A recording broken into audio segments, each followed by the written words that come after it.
Hello, I'm Beth Webb and I've come to tell you a story. And today it's going to be Sleeping Beauty, especially for my young friend Dorabella. There was once a king and a queen and they had the most beautiful baby daughter. She had black hair, dark brown eyes, the skin the colour of milky coffee. She laughed, she giggled, she had dimples and sparkling eyes. She was so beautiful. Her parents called her Briar Rose, and they adored her. And they decided when she was born they'd have a magnificent party to celebrate her birth and her christening. But the special guests at the party were the fairies of the kingdom. Now the king knew that once there had been 7 fairies, but one had disappeared long ago, and nobody had heard of her for years. He thought maybe she had gone back to fairyland, and so he ordered 6 beautiful golden plates to be made for these very special guests, and to have them seated at high table. The party began, the trumpets blared, and the fairies came in. There was one dressed in white, and her dress was made out of snowflakes. There was another dressed in gold, and her dress was made out of sunshine. There was another one that was dressed in beautiful flowing blue-green drops of water. She was the rain fairy. There was another one whose dress was made of every colour in the rainbow. There was another one who was dressed in brown and green, and she was the woodland fairy. And there was another one who was dressed in deep, deep blue, and she was the sky fairy. The fairies had all been welcomed and sat at high table by their golden plates and golden cups, when suddenly there was a scrabbling and a shouting at the door, and the king got up to see what the matter was. It was the 7th fairy. She came wearing a grey cobwebby dress. Her eyes were tight, her mouth was angry, and she said, "Why wasn't I invited? Am I not good enough?" And the king said, "My lady, of course you are good enough. We thought you had left the kingdom many years ago. Come, sit next to me." And he gave the fairy his own plate. But it wasn't made of gold, it was made of the finest bone china. And he gave the fairy his own cup, but it was made out of crystal, not out of gold. And she said, "Why don't I have gold like my sisters?" And the king said, "My lady, I'm sorry, we really thought that you had gone years ago. But these are my own things. This is my favourite plate and my favourite cup." "It's not good enough," said the fairy. But she sat to eat, making faces and being very grumpy with everybody, although the other fairies tried their very, very best to keep her cheerful and merry. After the meal, songs were sung, there were dancing, and then in the great cathedral was the christening. And all the fairies were invited to be godparents. Well, when the baby was christened, the first fairy came forward and gave her beauty, another one wit, another one wisdom, another one an exquisite singing voice, and another one wished that the child would be able to learn anything that she set her mind to. But before the 6th fairy could come, the grey cobwebby fairy elbowed her way forward and with a cross face said, "And my present is that on her 15th birthday she will prick her finger on a spindle and she will die."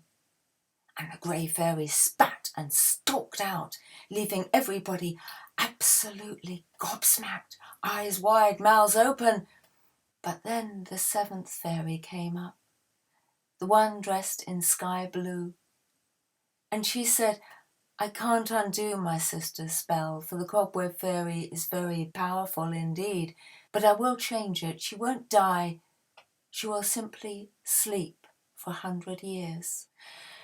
Well, the king and the queen were very sad, but their little princess grew and grew and was so beautiful and so merry, and all the godmother's presents came to fruition. She was bright, she was clever, she could learn anything, she could sing, she could dance, she could play musical instruments. Everybody adored her. She was so nice to everybody. But as she got older, the king and the queen decided to have every spinning wheel in the country put onto a great bonfire. They would only import thread. None would be spun in their kingdom ever again. And so all the spinning wheels and spindles were brought out and burned in every town square. But as it happened, on the princess's 15th birthday, the king and the queen went out to arrange a special evening surprise for the princess, leaving her on her own in the castle with the servants. Now the servants were busy getting ready for the party in the evening as well, and the princess was wandering around, and she came to a tower that she didn't remember exploring before. There was a creaky little wooden door, and she opened it, and it was a dark, winding staircase that seemed to go up and up and up all the way. And she thought, oh, I wonder what's in there. And she thought, if it's a good hiding place, I'll see if some of the servants will play hide and seek with me later. And she ran up the stairs, laughing and singing. And at the top, she heard a funny noise, a sort of whirring tappity-tap, tappity-tap, tappity-tap. And she knocked on the little wooden door at the top. Come in, said a voice. And Briar Rose put her head inside and saw a little old woman dressed in spider silk grey at a strange contraption she couldn't remember seeing before. It was a big wheel, and it was going round. It was being operated by a pedal, and the old woman had a long sharp stick in one hand that was twined around with wool. And the princess said, excuse me, please, I don't wish to disturb you, but what's that? What are you doing? The old lady stopped her treadling and said, my dear, this is a spinning wheel. Have you never seen one before? And Briar Rose said, no, never. But that's wool you've got on it, isn't it? Why, yes, said the old lady. I'm spinning wool, and then when it's spun, I wind it on this big stick, which is called a spindle. Here, hold it, and I'll show you how it works. And the old lady handed her the spindle point first and jabbed it into Briar Rose's finger. Ow, she said. Oh, I do feel strange. Oh. And she flopped down where she was on the floor of the turret. And the old woman, who was the old spiderweb fairy in disguise, looked down at Briar Rose and laughed and said, there, that birthday wish has come true, and here you go. You will die, and that will be an end of you. And she grew her long grey silver wings, stood on the window ledge, and flew away, never to be seen in that kingdom again. But lurking nearby was the 7th fairy godmother, the one that wore blue, who had wished that Briar Rose would not die but would merely sleep. And she saw her goddaughter slumped on the floor with a bleeding hand. And the fairy, by magic, picked her up and carried her down the steps. And the servants came running and said, what's the matter? What's the matter? And the fairy said, she's pricked her finger on a spindle and now she's asleep. I've made sure she won't die. I've checked her. She's all right, but she will sleep for 100 years. We must take her to her bedroom. And the servants ran this way and that, but they scooped Briar Rose up, lay her on her bed, covered her with blankets and put a plaster on the bleeding finger, and they tucked her up. And the king and queen came back, and the fairy went down and explained what had happened and said, I'm very worried, your majesties, that in 100 years your daughter will wake up and know nobody who is here. And the king and queen said, what would you suggest? And the fairy said, if your majesties will give me permission, I would like to put you all asleep for 100 years, and so when she wakes she will have all her friends and family about her. Well, who will rule the kingdom? Asked the king. And the fairy said, I believe your cousin will look after the kingdom well as Duke Regent. I will see to it all, and I will make sure he is fair, and I will make sure that he knows that in 100 years you and your daughter will wake, and you will require your kingdom back. And so the blue fairy stood in the middle of the castle, and she raised her wand, and she blew very gently. And then she sang a lullaby. And as she sang, all the servants, all the maids, all the workmen, all the royal family slowly began to yawn and fall asleep. And they couldn't keep their eyes open. Well, the blue fairy went around the whole castle and checked that everything was safe and all the doors and windows were locked. And then, shutting the front door behind her, she walked away from the castle. And as she walked, she threw magic seeds left and right. And by the time she had left the castle, it was surrounded by a thick forest, one that had not been there a few minutes before. Oak trees and ash, honeysuckle, willow, brambles, and of course, briar roses. And the blue fairy went to the palace of the Duke, the king's cousin, and explained the situation.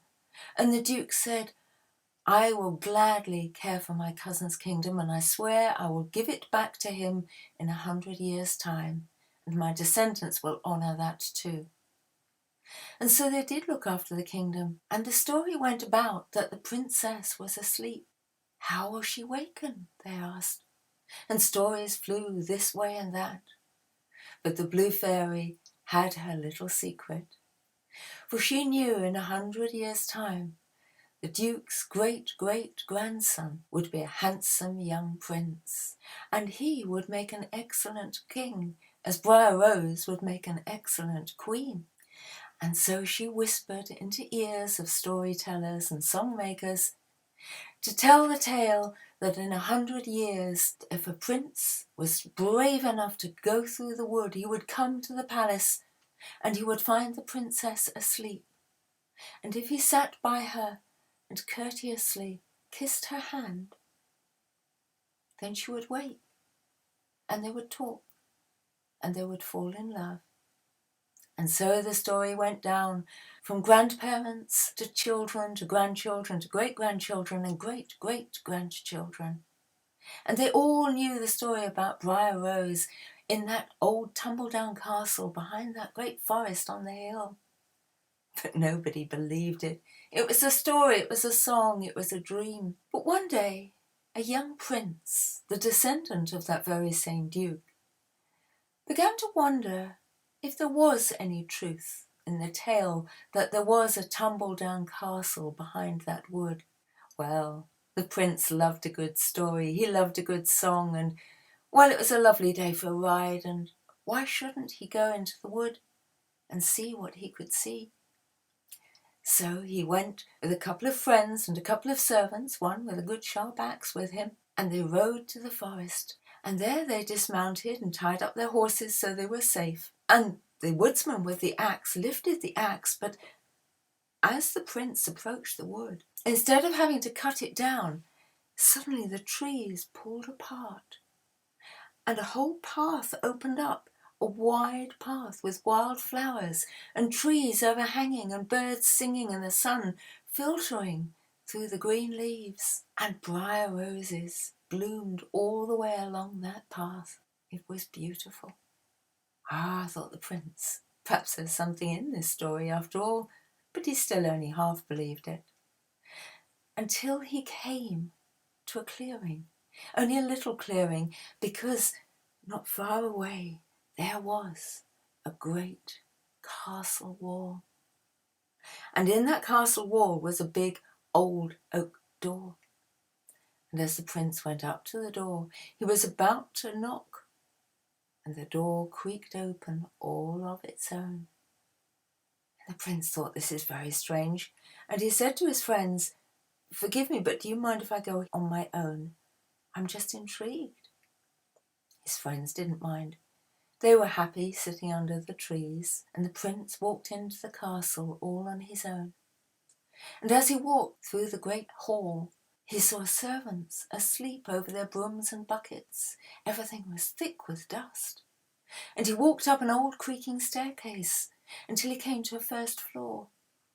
And there were magnificent bedrooms all around, and each room, the door he opened, there were sleeping people, all thick with dust, long hair, long fingernails, they hadn't cut their fingernails for 100 years, and all alive but so deeply asleep. This is wonderful, thought the prince. I wonder if sleeping Briar Rose is here. No, she'd be an old woman by now. And he went into the next bedroom, and as he did, he saw on the bed a figure asleep. Dark hair, coffee-coloured skin, and a beautiful gold silk robe, the most beautiful girl he'd ever seen. And he knelt by her bed, and he took her hand, and very courteously he kissed her hand. And she stretched and yawned, and she woke up, and she went, "Who are you? Everything seems very odd. Why are my fingernails so long?" And the prince said, "My name is Prince Henry. I think we may be very, very distant cousins." And he told her the story that he had heard from his father and his grandfather and his grandmother. And she said, "That can't be true. It can't be me. Oh, I'm very stiff and achy." And the prince helped her to her feet, and together they walked from room to room. And as they did, everybody woke up very, very slowly, creaky and aching, dust everywhere. The queen was horrified. The place was so dirty and dusty. "Come on," she said, "everybody, tidy up the castle, tidy up the castle. Fetch food, fetch tea." And the servants hurried this way and that. After cutting their fingernails, they started scrubbing and cleaning, and the cook woke and the fire woke, and the prince told the king and the queen and Briar Rose the story once again. And just as he said that, the fairy with the sky blue dress walked into the hall, and she said, "Happy birthday, Briar Rose. The spell is broken." And the prince came often after that, and he got to know Briar Rose, and she wasn't like a 100-year-old woman at all. The spell had kept her young and her family the same age as they were on the day she had fallen asleep. And a year later, the young couple were married. And the other fairies were invited, but the cobweb fairy was kept out with a strong band of magic, and she was never allowed in that country ever again. So everybody could live happily